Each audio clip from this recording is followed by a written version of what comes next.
Selamat siang Bapak, dan selamat siang pada teman-teman semua.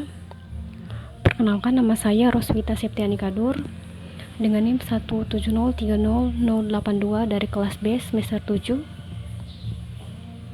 Pada kesempatan ini, saya akan mempresentasikan review buku ke-8 dengan judul Renaissance yang Baru, yang mana buku ke-8 ini merupakan review untuk tugas dari sosiologi terapan.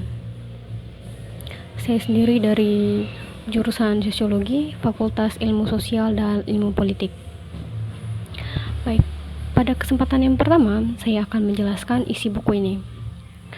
Buku ini menjelaskan tentang Komite des Sages yang merupakan kelompok refleksi tingkat tinggi yang terdiri dari Maure Levy, Elisabeth Negeman, dan Javases de Decker, yang merupakan asosiasi yang bertugas untuk pendidikan dan kebudayaan, yang dimana mereka kemudian mengajukan kepada Komite Uni Eropa agar terus meningkatkan taraf pendidikan dan juga kebudayaan, yang mana mereka menginginkan agar negara Eropa atau Uni Eropa untuk meningkatkan upaya mereka menempatkan secara online koleksi yang ada di semua perpustakaan, juga arsip dan museum mereka.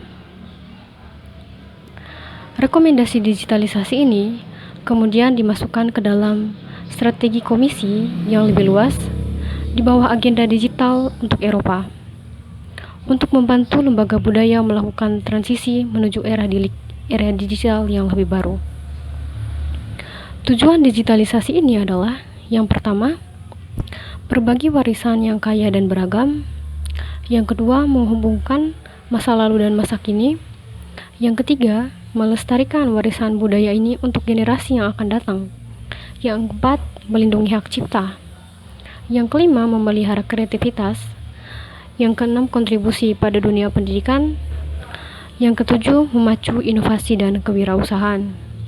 Itu adalah isi umum dari buku ini, di mana lebih jelasnya bahwa bagaimana Uni Eropa kemudian melakukan digitalisasi terhadap pengetahuan yang mereka miliki, bukan saja pengetahuan tapi juga kebudayaan, yang dimana tujuannya agar kebudayaan dan ilmu pengetahuan yang mereka miliki dapat ditransfer melalui media massa atau melalui internet agar dapat disebarluaskan ke seluruh dunia. Itulah kenapa kemudian di era ini disebut sebagai era digital yang dimulai dari Uni Eropa. Tujuannya adalah untuk mentransfer segala sesuatu yang mereka punya kepada dunia. Yang berikut, program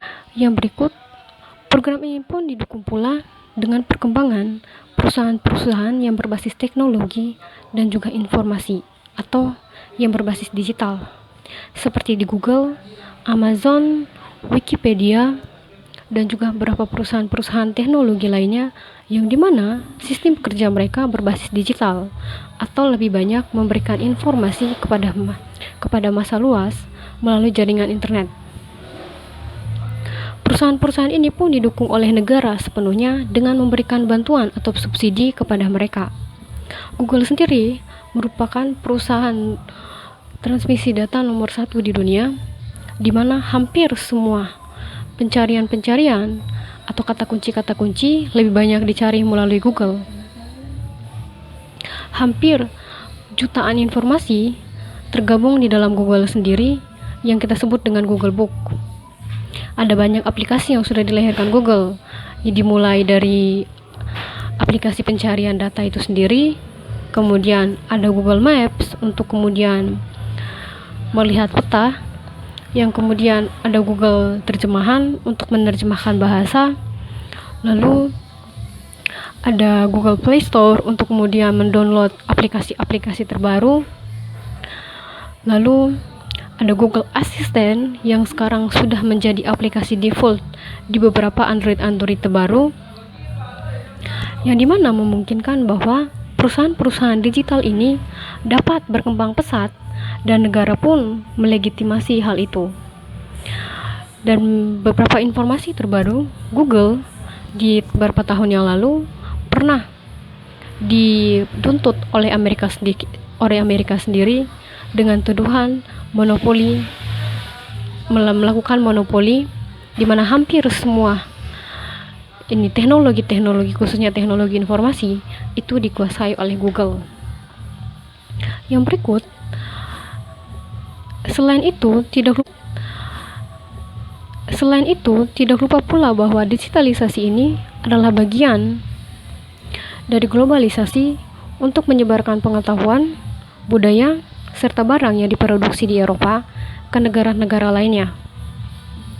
Dalam buku ini sendiri menyatakan bahwa Eropa adalah negara yang paling banyak dicari di situs pencarian di internet, khususnya oleh negara-negara di Asia. Mengapa demikian? Eropa adalah negara dengan basis industri yang sangat kuat. Eropa sendiri merupakan negara yang dimana terlebih dahulu melakukan revolusi industri dibandingkan negara-negara lain di dunia. Sebut saja ada revolusi di Inggris, revolusi Oktober di Rusia, dan juga beberapa revolusi lainnya yang kemudian mengubah Eropa menjadi negara industri seperti sekarang. Itu sebabnya pengetahuan dan budaya mereka lebih maju daripada negara-negara lainnya. Itu sebabnya kemudian Eropa melakukan globalisasi untuk mentransfer semua kebudayaan, ilmu pengetahuan, dan juga barang-barang produksi mereka ke seluruh dunia. Kemajuan teknologi Eropa ini pun sesuai dengan yang telah dijelaskan, itu harus segera digitalisasi sesuai dengan skema terbaru mereka, yakni revolusi industri 4.0, di mana internet atau sistem digital harus digunakan untuk efisiensi kerja serta mengurangi beban pengeluaran dalam produksi.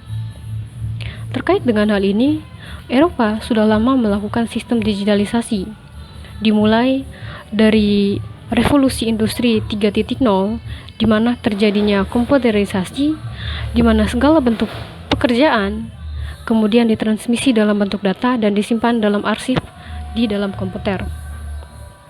Namun di revolusi 4.0 ini, di mana bukan lagi komputerisasi, tapi bagaimana menghasilkan kecerdasan buatan atau AI, di mana diciptakannya robot untuk membantu pekerjaan-pekerjaan manusia, khususnya di bidang industri.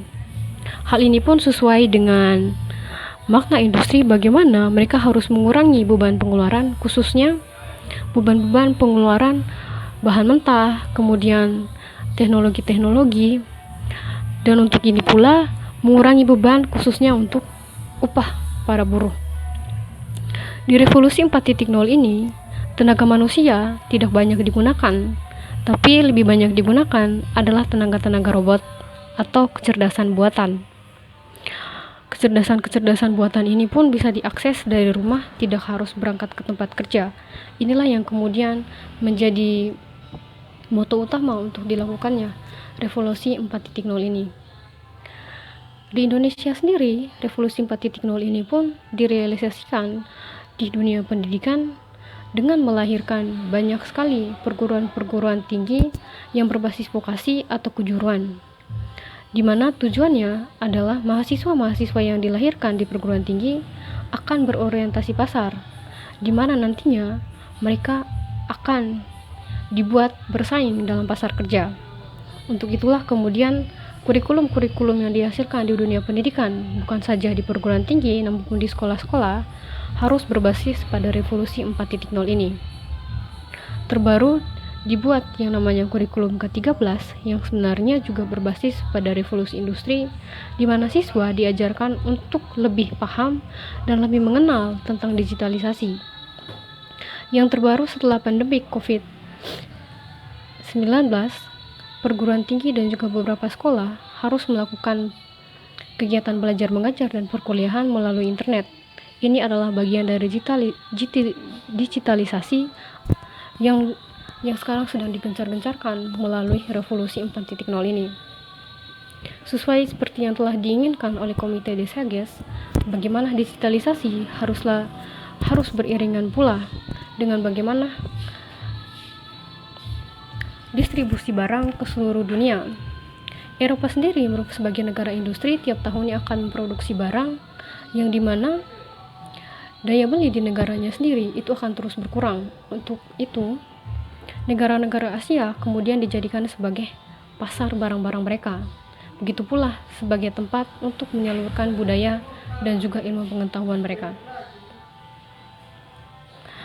Baik, dalam penjelasan dan juga analisis dari buku review yang ke-8 ini, harapannya bisa menjadi ilmu pengetahuan baru bagi kawan-kawan semua. Dan terima kasih sudah menyaksikan. Selamat siang.